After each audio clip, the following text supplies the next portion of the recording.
नागपूर येथे रौप्य महोत्सवी अधिवेशनाला माननीय नितीनजी गडकरी यांचे उद्बोधन तसेच सेवानिवृत्त शिक्षकांचा सत्कार समारोह 28 शिक्षकांचा सत्कार करण्यात आला। तसेच स्मरणिकेचं प्रकाशन सुद्धा करण्यात आले। माननीय नितीनजी गडकरी यांनी सांगितले की सेवानिवृत्त शिक्षकांची काळजी घेण्याकरिता मी कटिबद्ध आहे।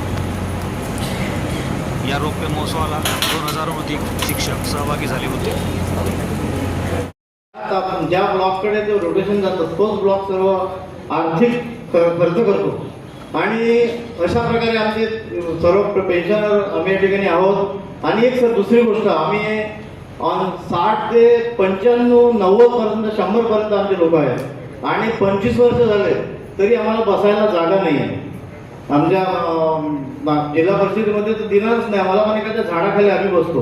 पण आमची विनंती आहे सर की एखादा आम्हाला हॉल बांधून द्यावा आणि जर ते जमत नसेल तर तोपर्यंत एखाद्या कॉर्पोरेशनच्या अनेक शाळा रिकाम्या असतात वर्गखोल्या कॉन्व्हेंट झाल्यामुळे, एखादी वर्गखोली जर आम्हाला बसायला दिली, आम्हाला कसलीही लिखापडी नाही पाहिजे आणि फक्त आमचं सामान ठेवू आणि महिन्यातून एक वेळा बसू, असं जर झालं तर फार चांगलं होईल सर।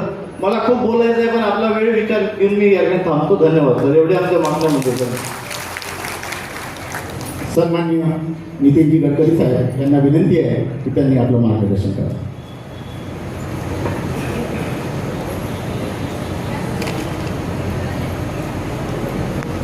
महाराष्ट्र राज्य उच्च श्रेणी मुख्याध्यापक व सेवानिवृत्त प्राथमिक शिक्षक महासभा नागपूरच्या या रौप्य महोत्सवी अधिवेशनानिमित्त श्री सावरकर, श्री काकडे, उपस्थित सर्व मान्यवर बंधूंना आणि भगिनींना, आपल्या आयुष्यामध्ये विद्यादानाचं कार्य करत असताना आपण शिक्षकाच्या कर्तव्य बजावत असताना आपण अनेक विद्यार्थ्यांचं भविष्य घडवलेलं आहे आणि हे भविष्य घडवत असताना त्यांच्यावर आपण उत्तम संस्कार पण केलेले आहेत। येणाऱ्या काळामध्ये आजचा विद्यार्थी हा उद्याचा नागरिक आहे आणि त्यामुळे आपण सगळ्यांनी हे जे शिक्षणाच्या संस्काराचा या महायज्ञात आपल्या आयुष्याची अनेक वर्ष खर्ची घातली,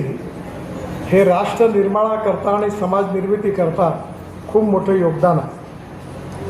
तुमच्या या ठिकाणी रिटायर्ड शब्द लिहिलेला आणि खरोखर तुम्ही शासकीय सेवेतून रिटायर्ड झालेले आहात। याच्यावर एक उत्तम गोष्ट आहे, ती आहे क्रिकेटपटू सुनील गावस्कर यांची, की ज्यावेळी ते उत्तम खेळत होते आणि त्यावेळी कलकत्त्यामध्ये टेस्ट मॅचमध्ये त्यांनी 98 रन काढले आणि वर्ल्ड रेकॉर्डच्या पुढे जायला लागले। अशावेळी अचानक त्यांनी लंच टाईमच्या वेळी प्रथम श्रेणी क्रिकेटमधून आपली निवृत्ती जाहीर केली, सेवानिवृत्त झाले। त्यावेळी त्यांना पत्रकारांनी प्रश्न विचारला की तुम्ही निवृत्त का होता, रिटायर्ड का होतात? तेव्हा त्यांनी फार चांगलं उत्तर दिलं। त्यांनी उत्तर असं दिलं की जेव्हा लोक असं विचारतात तुम्ही का रिटायर्ड होता, तेव्हा रिटायर्ड होण्यामध्ये मजा आहे। लोक जेव्हा असं विचारतात की तुम्ही केव्हा रिटायर्ड होणार आहे, तेव्हा रिटायर्ड होण्यात काही मजा नाही। त्यामुळे ज्याचा जन्म आहे त्याचा मृत्यू अटळ आहे आणि ज्याला नोकरी लागणार आहे तो निवृत्त होणार आहे। त्यामुळे तुम्ही जरी निवृत्त असले तरी निवृत्त शिक्षक, निवृत्त मुख्याध्यापक म्हणून तुम्ही ज्येष्ठ नागरिक देखील आहात। काही दिवसापूर्वी आदरणीय खासदार दत्ता मेघे साहेबांचं निधन झालं आणि ते माझ्याकडे आले होते 5 वर्षापूर्वी, 6 वर्षापूर्वी, आणि त्यांनी मला सांगितलं की मला ज्येष्ठ नागरिकांकरता काम करायचं आहे आणि त्यावेळी आम्ही एक संस्था स्थापन केली। त्याचा अध्यक्ष मी आहे, कार्याध्यक्ष मेघे साहेब होते आणि आम्ही ज्येष्ठ नागरिकांचं मोठं संघटन उभं केलं। आज 50,000पेक्षा जास्त ज्येष्ठ नागरिक आमच्या संघटनेचे सदस्य आहेत आणि हे सगळेजण क्रीडा स्पर्धेच्या माध्यमातून, अनेक प्रकारचा सांस्कृतिक महोत्सव, अनेक प्रकारचे कार्यक्रम हे ज्येष्ठ नागरिकांकरता आम्ही आयोजित करतो। ही गोष्ट खरी आहे की आपल्यापैकी अनेक लोकांचा परिवार पण आहे आणि काही आता सासू आणि सासऱ्याच्याही भूमिकेत असतील. पहिल्यांदा मुलगी जन्माला येते तेव्हा ती कोणाची तरी मुलगी असते.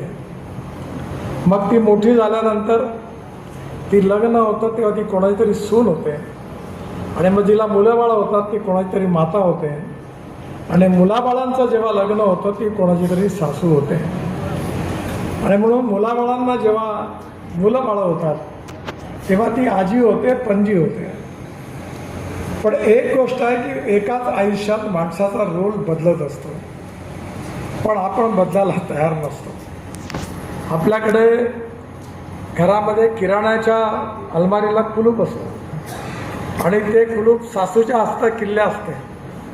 काही झालं तरी सासू त्या किल्ल्या सुनेच्या हातात काही देत नाही. पण इथे बसलेल्या कोणी सासू अशा नाही आहेत. कारण जे मिळतं ते कोणाला सोडवत नाही. जे काल आहे ते आज नाही, आज आहे ते उद्या नाही. कालाय तस्मै नमः. त्यामुळे तुमच्या मागण्या तर महत्त्वाच्याच आहेत की ते अदालत झाली पाहिजे, वेतन मिळालं पाहिजे. कारण no philosophy can be taught to empty stomach. पण हे सगळं चालत राहणार आहे. त्याच्याकरता जरूर काय मदत करता येईल ती मी नक्की करीन. पण त्यापेक्षाही तुमचं जे रिटायर्ड लाईफ आहे ते तुम्हाला कसं आनंदात घालवता येईल, जीवनाचा आनंद कसा घेता येईल. आणि विशेषतः 60 वर्षानंतर आपल्या प्रकृतीविषयक, स्वास्थ्यविषयक अनेक गोष्टी अशा आहेत की ज्याच्या तक्रारी सुरू होतात. आणि एक गोष्ट खरी आहे की सत्ता, संपत्ती, सौंदर्य आणि ज्ञान या 4 गोष्टी ज्या आहेत या कायम नाही आहेत. जे आजचं ज्ञान आहे ते 5 वर्षांनी त्याचा रिलिव्हन्स निघून जातो. आणि ज्यांच्या हातात सत्ता आहे ते केव्हा रस्त्यावर फिरायला लागतात हे सांगता येत नाही. आणि जे रस्त्यावर फिरतात ते केव्हा सत्तेत जातात ते लक्षात येत नाही. त्यामुळे जीवन हा जो खेळ आहे यात कधी यश आहे, कधी अपयश आहे. कधी यामध्ये समाधान आहे, कधी नाराजी आहे. कधी या जीवनामध्ये राग आहे, कधी प्रेम आहे. या सगळ्या गोष्टी जीवनामध्ये येणार. पण शेवटी महत्त्वाची फिलॉसॉफी ही आहे की life is too short, try to enjoy it. आणि दुसरी महत्त्वाची गोष्ट अशी आहे की life is a game of compromises, compulsions, limitation and contradictions. ज्यांना हे कळत नाही ते घरात भांडणं करतात. सासूचं सुनेशी भांडण होतं, सुनेचं सासूशी भांडण होतं, नवरा बायकोची भांडणं होतात आणि जीवनामध्ये दुःख येतं. जीवन रिटायर झाल्यानंतर आनंदाने जगता येणं हे खरं कौशल्य आहे. आणि हे जे कौशल्य आहे ते शिकण्याची गरज आहे. आणि म्हणून येणारं आपलं जे जीवन आहे त्यात आपण जे काही शिक्षणाच्या माध्यमातून जो अनुभव मिळालेला आहे, आपण अनेक मुलांना, अनेक पिढ्यांना तयार करण्याचं काम केलेलं आहे. त्या अनुभवाचा उपयोग करून आपल्याला समाजात काही चांगल्या प्रकारचं काम करता येऊ शकतं का, सामाजिक काम, ते करण्याचा आपण जर प्रयत्न केला तर याचा तुमच्या कामामुळे दुसऱ्याची किती सेवा होईल हा प्रश्न महत्त्वाचा नाही आहे. पण तुम्ही केलेल्या कामामुळे तुमचं मन किती आनंदित होईल, प्रफुल्लित होईल, मनाला समाधान मिळेल हे जास्त महत्त्वाचं आहे. आणि म्हणून आपलं उर्वरित आयुष्य आनंदात आणि समाधात घालवणं हे आर्ट ऑफ लिव्हिंग, जीवन जगण्याचं तंत्रज्ञान हे देखील आपल्याला शिकलं पाहिजे.